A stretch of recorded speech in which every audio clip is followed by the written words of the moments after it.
다 같이 사도신경으로 우리의 신앙을 함께 고백하시겠습니다. 나는 전능하신 아버지 하나님, 천지의 창조주를 믿습니다. 나는 그의 유일하신 아들, 우리 주 예수 그리스도를 믿습니다. 그는 성령으로 잉태되어 동정녀 마리아에게서 나시고 본디오 빌라도에게 고난을 받아 십자가에 못 박혀 죽으시고 장사된 지 사흘 만에 죽은 자 가운데서 다시 살아나셨으며 하늘에 오르시어 전능하신 아버지 하나님 우편에 앉아 계시다가 거기로부터 살아있는 자와 죽은 자를 심판하러 오십니다. 나는 성령을 믿으며 거룩한 공교회와 성도의 교제와 죄를 용서받는 것과 몸의 부활과 영생을 믿습니다. 아멘. 다 같이 찬송가 263장 이 세상 험하고 함께 찬송하시겠습니다.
오늘 하나님께서 우리에게 주시는 말씀은 신약성경 누가복음 17장 1절에서 6절까지의 말씀입니다.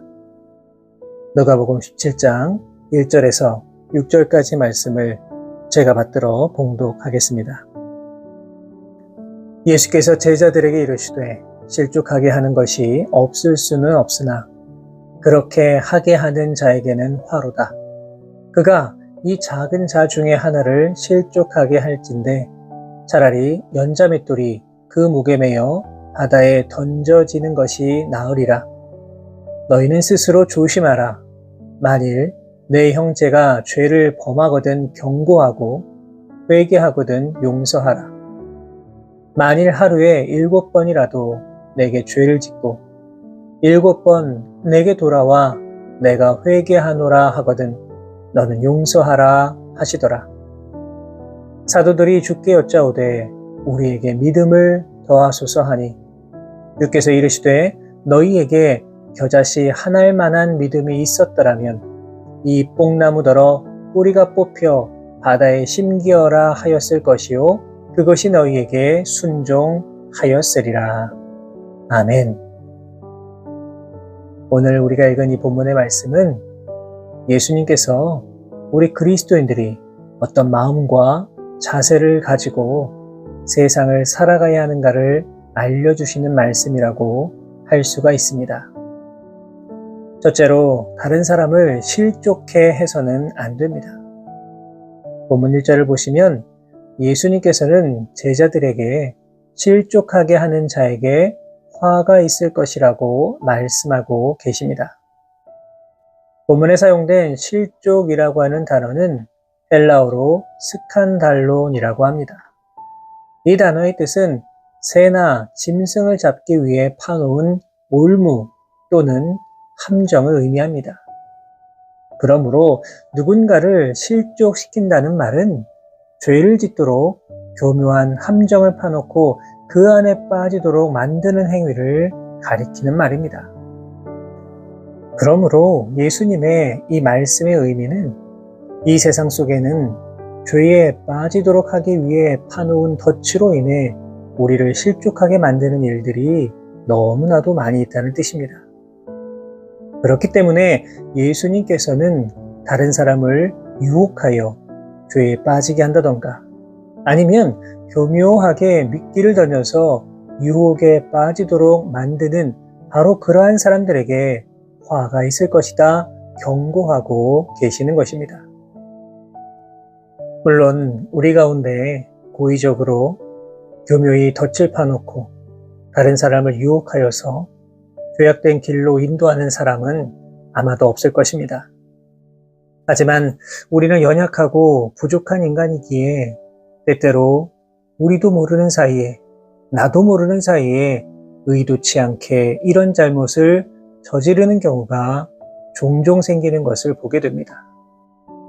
나도 모르는 사이에 다른 사람을 험담하게 되고 이 말을 들은 사람이 낙심하여 시험에 빠지는 경우도 있습니다. 또는 그리스도인으로서 부적절한 행동을 함으로써 이 상대방에게 큰 상처를 주고 더 나아가 이로 인하여 그리스도인에 대한 이 전체적인 인식이 좋지 못하게 만들 때도 있습니다. 예수님께서는 바로 이러한 사람들을 향하여서 차라리 연자맷돌을 목에 매어 바다에 빠지는 것이 더 낫다라고 말씀하십니다. 이 본문에 기록된 연자맷돌은 우리가 생각하고 있는 이 작은 맷돌이 아닙니다. 사람의 손으로는 돌릴 수가 없어서 소나 말과 같은 가축을 이용해서 돌려야 하는 참으로 엄청난 크기입니다. 그래서 고대 사회에서는 흉악한 죄인을 처벌할 때에 이 몇 톤에 이르는 돌에 죄인을 묶어서 바다에 던지는 형벌이 있었다고 합니다. 그렇기 때문에 예수님께서는 타인을 실족하게 만드는 사람에게는 이처럼 무서운 형벌을 내려야 한다고 말씀하고 계시는 것입니다. 이 시간 우리의 모습을 돌아보기를 소망합니다. 혹시 내가 누군가에게 상처를 주거나 시험에 빠지도록 만든 적은 없으십니까? 나로 인하여서 믿음을 버리고 죄에 빠져 방황하는 영혼은 혹시 없으십니까? 예수님께서는 우리를 향해 세상의 빛이라고 분명히 말씀해 주셨습니다. 빛의 사명은 어두운 곳을 밝게 비추어 주는 것입니다. 그렇다면 우리들의 모습은 어떠합니까? 우리는 분명 세상의 빛이 되어야 하는데 그 빛을 온전히 비추며 이 땅을 살아가고 계십니까? 아니면 엉뚱한 곳에 빛을 비추고 있는 것 혹시라도 아니십니까? 우리는 결코 나의 이익과 만족 때문에 혹은 우리의 무책임한 행동으로 인하여서 누군가를 실족하게 만들어서는 안 됩니다. 나의 그릇된 생각으로 인하여서 믿음을 떠나게 해서는 안 됩니다. 오늘 하루 살아가실 때에 우리 자신을 먼저 점검하시고 더 많은 사람들에게 그리스도인의 아름다운 향기를 드러내며 살아가심으로 말미암아 믿음의 선한 영향력을 보여주며 살아가실 수 있는 우리 모든 성도 여러분 되시기를 주님의 이름으로 축복합니다. 두 번째는 용서하며 살아갈 수 있어야 합니다. 본문 3절과 4절의 말씀입니다. 너희는 스스로 조심하라. 만일 내 형제가 죄를 범하거든 경고하고 회개하거든 용서하라. 만일 하루에 7번이라도 내게 죄를 짓고 7번 내게 돌아와 내가 회개하노라 하거든 너는 용서하라 하시더라. 아멘. 예수님께서는 본문 3절과 4절의 말씀을 통하여서 용서하라는 말씀을 거듭 반복하여 말씀하고 계십니다.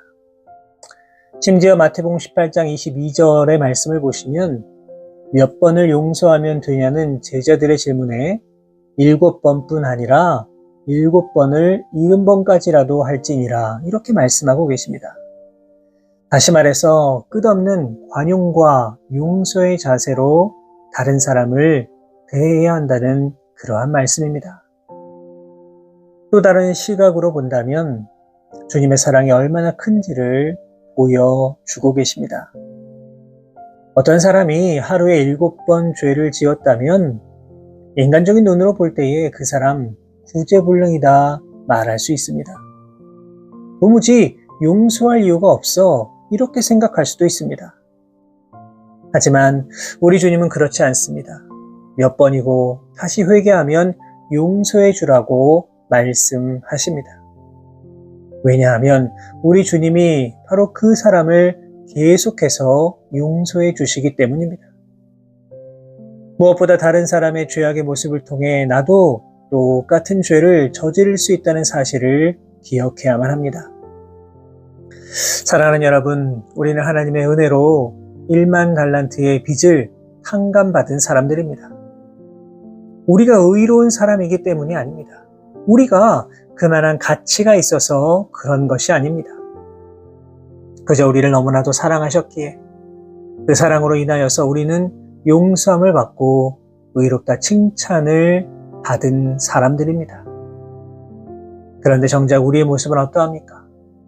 100데나리온의 빚을 진 사람도 용서하지 못하고 그들을 정죄하려 하고 비난하려 하고 어떻게 해서든지 죄값을 물으려고 했던 것, 그것이 바로 우리들의 모습 아닙니까? 바라기는 너는 용서하라 말씀하시는 주님의 음성을 이 시간 꼭 마음에 새기며 나아가실 수 있기를 바랍니다. 다른 누군가가 용서해야 하는 것이 아니라 바로 내가 용서할 수 있어야 합니다.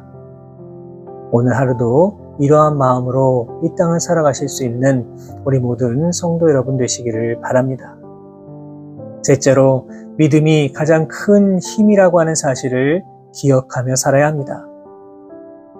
이 용서에 대한 예수님의 이야기를 들은 제자들의 반응이 무엇입니까? 5절을 보시면 우리에게 믿음을 더하소서라고 말합니다. 제자들은 자신들은 이렇게 용서하는 것이 불가능하다 생각한 것입니다. 그러나 예수님 무엇이라고 말씀하셨습니까? 본문 6절의 말씀입니다. 주께서 이르시되 너희에게 겨자씨 하나일 만한 믿음이 있었더라면 이 뽕나무더러 뿌리가 뽑혀 바다에 심겨라 하였을 것이요 그것이 너희에게 순종하였으리라. 아멘. 예수님은 이렇게 용서함에 있어서 필요한 것이 엄청난 것들이 아니라 그저 겨자씨 한 알 정도의 믿음이라고 말씀하십니다. 다시 말해 예수님께서는 용서하지 못할 일은 없다는 것을 알려주고 계신 것입니다. 특별히 겨자씨와 같은 믿음이라고 하는 말을 우리는 기억해야만 합니다. 겨자씨는 비록 너무나도 작지만 그 안에 생명이 있습니다. 그렇기에 땅에 심으면 훗날 나무가 되어 자라날 수 있는 것입니다. 그러므로 예수님의 이 말씀은 죽어있는 믿음이 아니라 살아있는 믿음을 가지고 나아갈 때에 모든 일들이 가능하다라고 하는 것을 알려주고 계신 것입니다. 오늘 예수님께서는 우리를 향하여 너는 용서하라 말씀하고 계십니다. 그러나 용서라고 하는 것은 결코 우리의 생각대로만 이루어지지 않습니다. 주님께서 우리와 함께 해주시고 우리를 붙들어 주신다는 우리 안에 분명한 믿음이 있어야 행할 수 있습니다. 사랑하는 여러분, 아직도 용서할 수 없는 사람이 있으십니까? 그러나 겨자씨 한 알의 그 작은 믿음만 가지고 있으면, 그리고 그 믿음이 오늘 내 안에 살아 숨쉬고 있다면 그 작은 믿음으로 오늘도 우리는 우리의 삶의 자리에서 평화를 선포하고 용서의 사람으로 살아갈 수 있을 것입니다. 이러한 은혜와 기쁨을 맛보며 나아가실 수 있는 저와 우리 모든 성도 여러분의 귀한 삶의 모습이 되실 수 있기를 주님의 이름으로 축원합니다. 기도하겠습니다. 거룩하신 하나님 아버지, 은혜와 사랑에 감사를 드립니다. 오늘도 우리를 사랑하셔서 복된 날 허락하여 주시고 소중한 생명 더해 주심에 감사를 드립니다. 따라오고 원하오니 오늘 우리에게 주신 말씀 잘 기억하여서 오늘도 이 말씀 붙들고 이 땅 가운데 승리하며 살아갈 수 있는 우리 모두가 되게 하여 주옵소서. 우리는 너무나도 부족하고 연약하여서 때때로 우리의 잘못된 말과 행동으로 다른 사람을 실족해 하고 낙심에 빠지게 할 때가 많이 있음을 고백하오니 주여 우리를 용서하여 주옵소서. 우리를 향하여 세상의 빛이라 말씀하여 주셨사오니 빛의 사명을 온전히 감당케 하여 주시고 많은 사람들에게 그리스도의 선한 영향력을 미치며 나아갈 수 있는 우리 모두가 되게 하여 주옵소서. 특별히 너는 용서하라 하신 말씀을 기억합니다. 돌아보니 아직도 용서하지 못하고 마음에 간직하고 있는 일들도 많이 있음을 돌아봅니다. 사랑의 하나님, 이 시간 우리에게 믿음과 용기를 더하여 주셔서 예수님이 우리를 용서하신 것처럼 우리도 용서하며 사랑을 베풀며 나아갈 수 있는 귀한 믿음 더하여 주옵소서. 이 모든 말씀 우리 주님 예수 그리스도의 이름으로 기도하옵나이다. 아멘.